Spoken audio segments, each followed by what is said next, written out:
Okay, it is the week of Parshat Vaera. Sometimes people confuse that with Parshat Vaera, which is in Bereshit, but they are not the same Parsha, and we're going to talk about Vaera.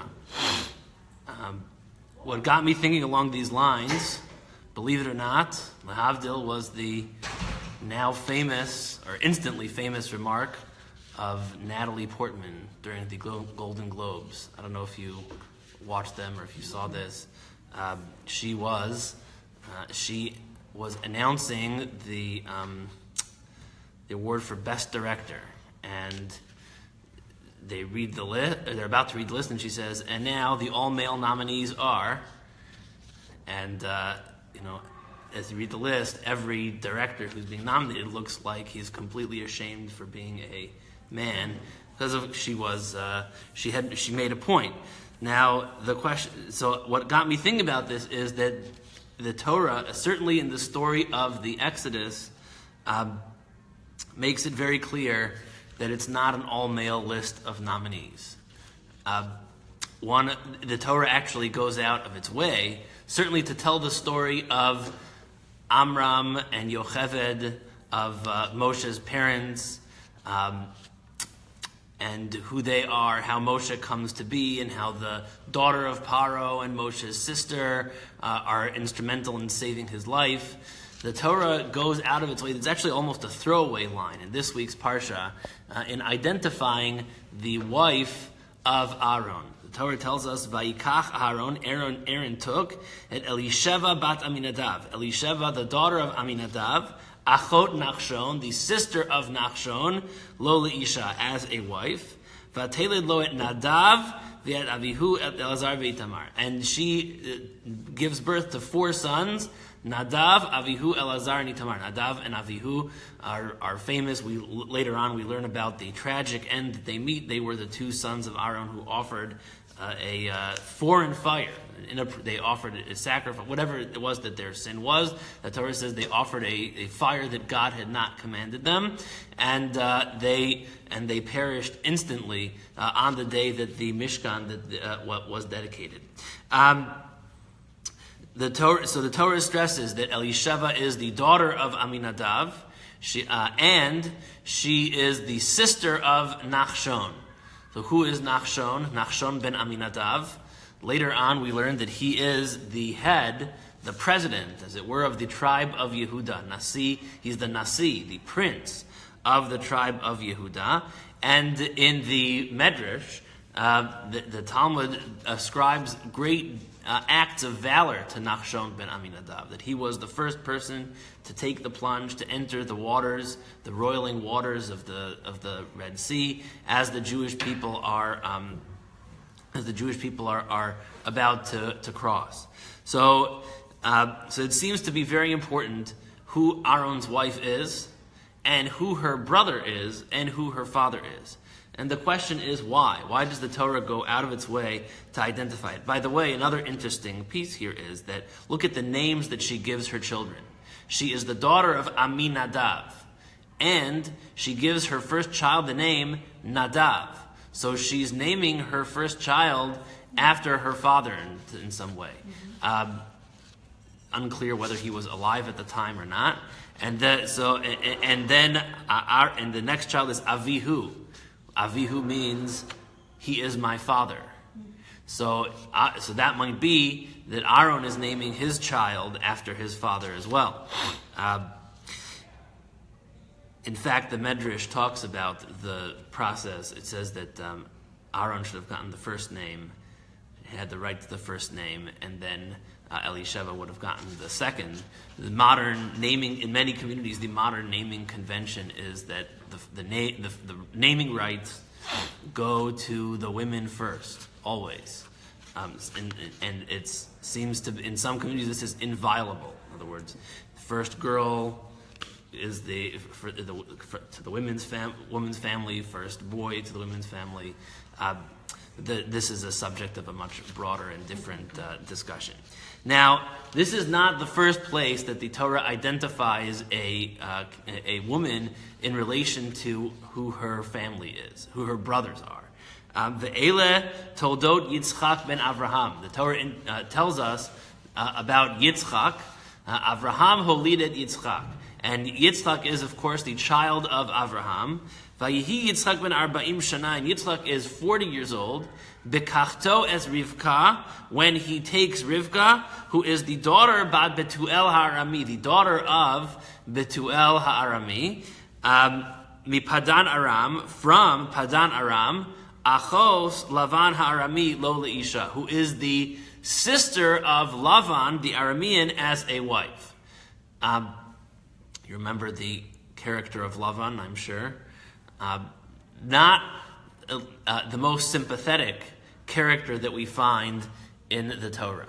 So the Torah goes out of its way to stress that Rivka is the sister of Lavan. There's another place that that the Torah identifies a woman in relation to who her brother is, Yishmael, and I didn't reproduce it here.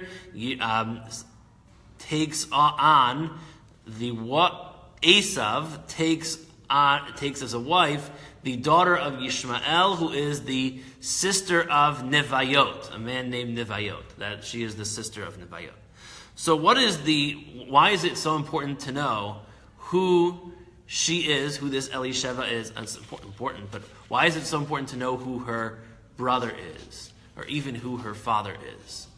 The Talmud tells us, the Talmud Baba Batra says, Amar Rabbi Elazar, the Olam Yidbak Adam Betovim. A person should always, when you are looking to marry someone, when you are seeking matches for your children, always make sure they marry someone from a good family. There's an expression for it in Yiddish. It's called Besser Menschen. It means good people, the best people. Make sure that you find someone who is from a solid, upstanding, honorable family. And how do we know that that's important? Aside perhaps from instinct. But why should that be so important? After all, you are marrying a person, right? So the answer is that when you marry someone, you are marrying their family no matter what. But when you are looking for someone to marry, you should be looking for their character traits, right? Who product of the environment you were raised in. Right. So that is certainly, if you are involved in your children's marital choices, and you're giving them guidance, look for someone who is from a good family. How do we know? Because Moshe married the daughter of Yitro. And as we had just discussed, Yitro was, at least at the beginning of his life, an idol worshiper, and a fairly prolific idol worshiper as well. And what happened? The Yatzai Yonatan. Yonatan was Moshe's grandson, not Yonatan in the son of Saul that I'm sure your kids learned about. But Yonatan, the grandson of Moshe, who was an idol worshiper. Moshe Rabbeinu had a grandson who worshipped idols. And that is because he married into a family of idol worshippers. And what about Aaron? Aaron, Shenasa bat Aminadav. Aaron married the daughter of Aminadav. And what kind of grandchildren did he have? Pinchas, who was the founder of the line of... Pinchas was the first permanent Kohen. Until then, it was an honor that was bestowed to individuals. Pinchas was the first person for whom the kahuna, the priesthood, would be a perpetual inheritance, a birthright. So, Aaron had Naches from his grandchildren because he married into a good family. Moshe, less so because he married a wonderful woman, but her family background was a little bit sketchy, let's say. In fact, the Talmud then continues. Amar Rava, Hanose Isha, Tzarich Sheyivdok be'achiha. When you marry a woman, you have to look at who her brother is. Why? Well, first of all, the Torah tells us that Aaron married Elisheva, who was the sister of Nachshon. And so it was important for us to know who her brother was because, as the Torah says, it says that she was the daughter of Aminadav. If you are paying attention even a little bit to the genealogy, you'll know that that means that Nachshon was her brother. She was the sister of Nachshon. Ma Talmud Omer Achot Nachshon. How do we know? Why does it say Achot Nachshon, the sister of Nachshon? Says the Talmud because the children are similar to the wife's brother. Meaning, what is the paradigm that a woman has or had for how to raise sons? By the way boys were raised in the home that she grew up in. God forbid something should happen and the man of the house dies, so she's left alone. And so how does she know how to raise boys? By the example that she grew up with the way boys were raised. So if boys were raised loving Torah and they were respectable and they treated people the right way and they were honorable, then she'll see that is kind of the way that's the way that's her pattern for the way men are supposed to be raised.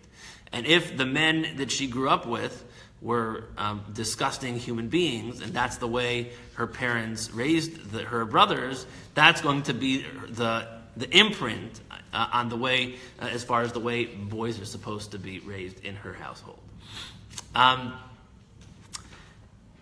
It's important to point out that the wedding, the marriage of Aharon and Elisheva was in many ways like a marriage of royalty. Well, think about it.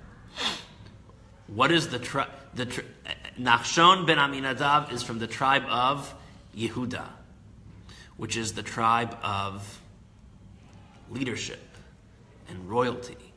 They are the elite of the Jewish people. And Aaron is from the tribe of, or actually a great-grandson of Levi. The priesthood, the kahuna, is a branch of the Leviah, of the Levitical dynasty. So this is like, this in a marriage there are no acquisitions, there are mergers, right?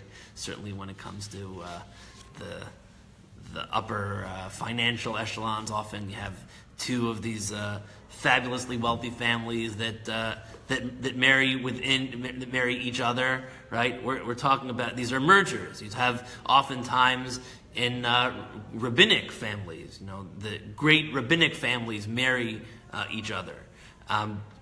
In the times of, it was Jim Gaffigan's line. He says, when your daughter says to you that she wants to be a princess, you mean you want me to give you to the son of a neighboring kingdom in a politically advantageous match, right? That you'll be living, holed up in a castle in perpetuity? Like that's what marriage was about. It was about solidifying political alliances. So you'd have these two royal families. That's why if you look at the family trees of all of the European royal families, those trees are gnarled, right? The House of Orange and the House of Habsburg and the House of Windsor, they were all intertwined. The marriage of Aaron and Elisheva, that was like they were a power couple. They were from powerful families, and they were dynamic and people in their own right. So the Torah wants to stress the nature of who these people are, how it was so appropriate that they got together, because they were remarkable people in their own right, and they came from amazing homes. Elisheva had a model for responsible Jewish manhood, as it were, like how to raise good boys, how to raise responsible boys, that she had from her home. That was the home that she grew up in. Interesting, and that's why it may be that the Torah stresses this. Of course, you have to look at who she is. So many different sources, who she is. But beyond that, the Torah doesn't talk about where she comes from. It actually does a little bit, right? Abraham tells Eliezer, his servant, that he doesn't want the women that grew.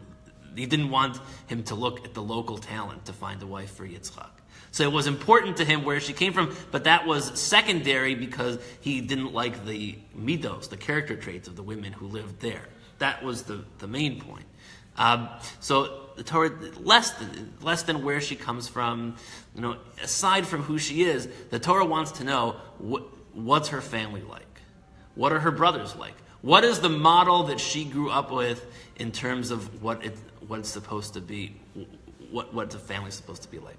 So why does the Torah stress when it comes to Rivka who her brother is? Her brother is Lavan. If that's the case, Yitzchak should have gone running for the hills, because she is the daughter of Betuel and she has a brother who's a greedy and conniving, no goodnik.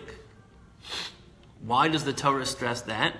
So the answer is that it's not a death sentence, right? It's not. You are not condemned to raise children like this just because you have brothers like this. Rivka was able, despite the home that she grew up in, she was able to rise above it. That's one answer. The second answer is that she kind of did have a brother that turned out like her brother. A son that turned out like her brother, right? In the form of Esav. So that kind of speaks to that. She did. She had her favorite child, Yaakov, the child she preferred. He turned out like that despite who she grew up with, in the home that she grew up in.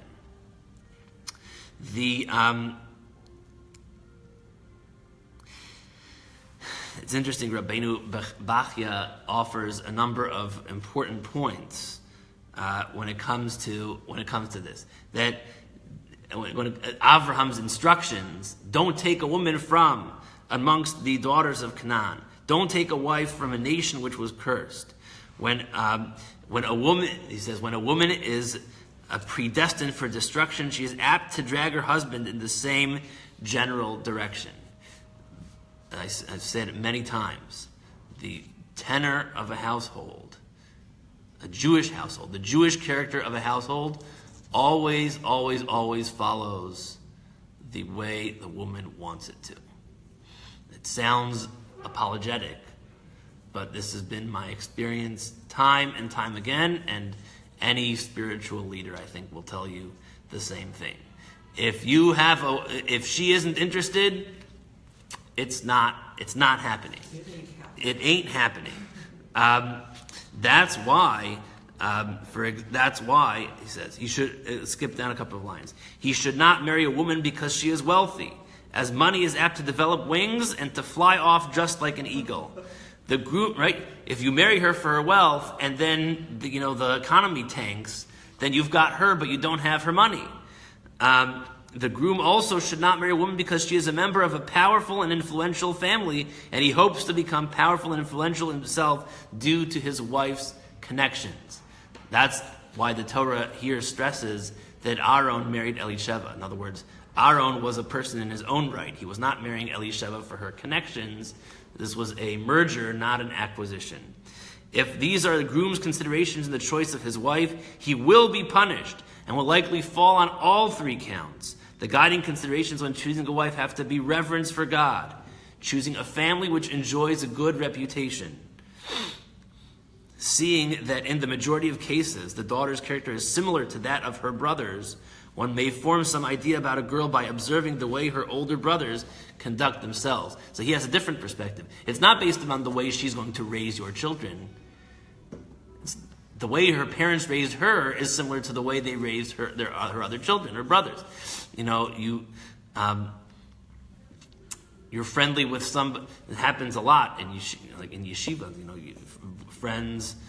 You become friends with someone in yeshiva, and then you realize that he has a sister, so he wants to set you up with his sister. So it's much easier, right? And I know him, so he's a good guy. Must be that she's probably a really nice girl as well, because he's a really great guy. And presumably, the family didn't raise. The girl's not going to be the bad apple. Sometimes but right. It makes sense. If he's a good guy, that she's going to be a great girl as well. And the point of the Torah, as Rabbeinu Bachya says, the point of the Torah giving all these details was to show that the tribe representing royalty and the tribe representing priesthood formed a liaison through marriage. And that the Torah mentions this. That because of this, these were two great families that connected. The Medrash writes, though, that Elisheva, despite being, she was the most regal and politically connected and powerful Jewish woman. And yet, she also had tragedy in her life. She was the pinnacle of Jewish life. She had a husband who was the Kohen, the first Kohen ever, the Kohen Gadol, Aaron HaKohen. She had a brother-in-law who was the king, as it were, of the Jewish people, Moshe. And then she had 4 sons who were Kohanim, Nadav, Avihu, Elazar, Itar. She had a brother who was the prince of the tribe of Yehuda, a prince of the Jewish people, and a father who was the progenitor of a long line. And by the way, if you look at the very last verses in Megillat Ruth, he was directly the progenitor of the line that ends up in Mashiach. The Davidic dynasty all goes through him. So she is the most politically connected, spiritually connected. She's got, the term is yichus. She's got solid, she comes from solid ancestry, and she is the progenitor of a solid line of children. And yet, the very fact that she had reached that pinnacle, didn't sustain her happiness. She did not remain in her happiness. 2 of her children went and they offered a sacrifice before God, and they died on the same day. Certainly she was an extraordinary person in her own right, and she had attained this level of connection. She attained this level of this pinnacle of leadership for Jewish women and for Jewish men as well. But at the same time, she suffered the tragedy of the loss of 2 sons. I think that's an important message as well, that there are no guarantees in life. Right? The fact that you come from a wonderful family, the fact that you married into the best family, the fact that you are at the top levels of Jewish leadership, that doesn't mean that if you say that the death is a result of Nadav and Avihu committing a serious, deadly sin, so that doesn't mean that you're guaranteed that your children are going to turn out all right. There are no guarantees. There's no vaccine that will prevent your children from going in the wrong way. That vaccine is parenting, right? And even then, there are no guarantees. There are no guarantees. That's number one. Number two is that the person who seems to have it all, no doubt Elisheva was the target of the envy of many Jewish women as a result of the wonderful shidduch, right? The wonderful husband that she had, the wonderful children that she had, and yet the fact that she lost 2 sons in her life, 2 sons predeceased her in her lifetime. It's easy to be jealous of someone, but you don't know the kind of pain that they're carrying. You don't know the internal struggles that they have. Sometimes everything seems perfect from the outside, but they're carrying a lot of pain on the inside. The same woman who achieved the most nachas, right? The Medrash says, neither man or woman saw joys like Elisheva bat Aminadav. She was the person who experienced the most joy out of any Jewish person, because she came from the best family, and her husband was fantastic, and her children were fantastic, and her brother was fantastic, and her brother-in-law. Everybody was wonderful. Everybody did really well in life, but yet she also was the person who experienced the deepest sorrow among the Jewish people. You have no idea. Everybody has their own pekalach. Everybody has their own baggage, and you don't know what they're going through. So I think that's another important lesson. That's another important lesson of the story of Elisheva. If you think if you think that somebody else is living your dream life, nobody is living your dream life. Only you can live your own dream life, and the dream life that everybody thinks that you're living only exists. It's only it exists in your dreams. You don't want to trade your problems for somebody else. That's right. That's a bargain that you will find you regret, because other people's problems are maybe problems that you can't handle and have no idea about.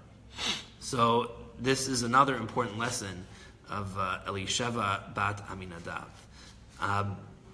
And finally, I think the third lesson is the importance of family, but not just in terms of the family that you are looking for. But if the Torah says, if Chazal tell us that you have to look for a good family for your child or for yourself when you marry them, right? You also have to create that kind of family for when your children get married, right? It's very easy to look outward and to create. Elisheva didn't just marry into Aaron's family, and she wasn't just the product of her family. She created a family. She had 4 children. She was responsible for building a home of her own. All of this stuff about what kind of family you marry into, that's all about what kind of that, because that is predictive of the family that you're going to raise. But because there are no guarantees, it's on you to build that kind of home yourself. So that responsibility, it's not about waiting for somebody to present you with a finished product. It's about what you're looking for when you are working hard to build your home and building the kind of home that will make your children. I don't want to talk about marriage prospects, right? An attractive candidate for marriage, but marriage material.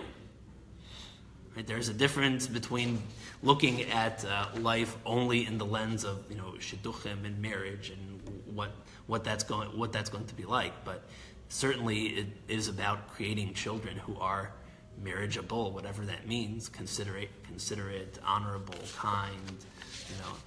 That's the kind. It's on us to create those kinds of homes that people will feel fortunate to be a part of. And that's, I think, the third message of Elisheva, the daughter of Aminadav, and the sister of Nachshon, and the wife of Aaron, and the mother of the Kahuna. She's called the Aim HaKahuna. She's the mother of all Kohanim. So that's even if your children are not Kohanim, right? You are the mother. We are a nation of Kohanim, Mamlechet Kohanim. So it's on us to create those kinds of homes for ourselves.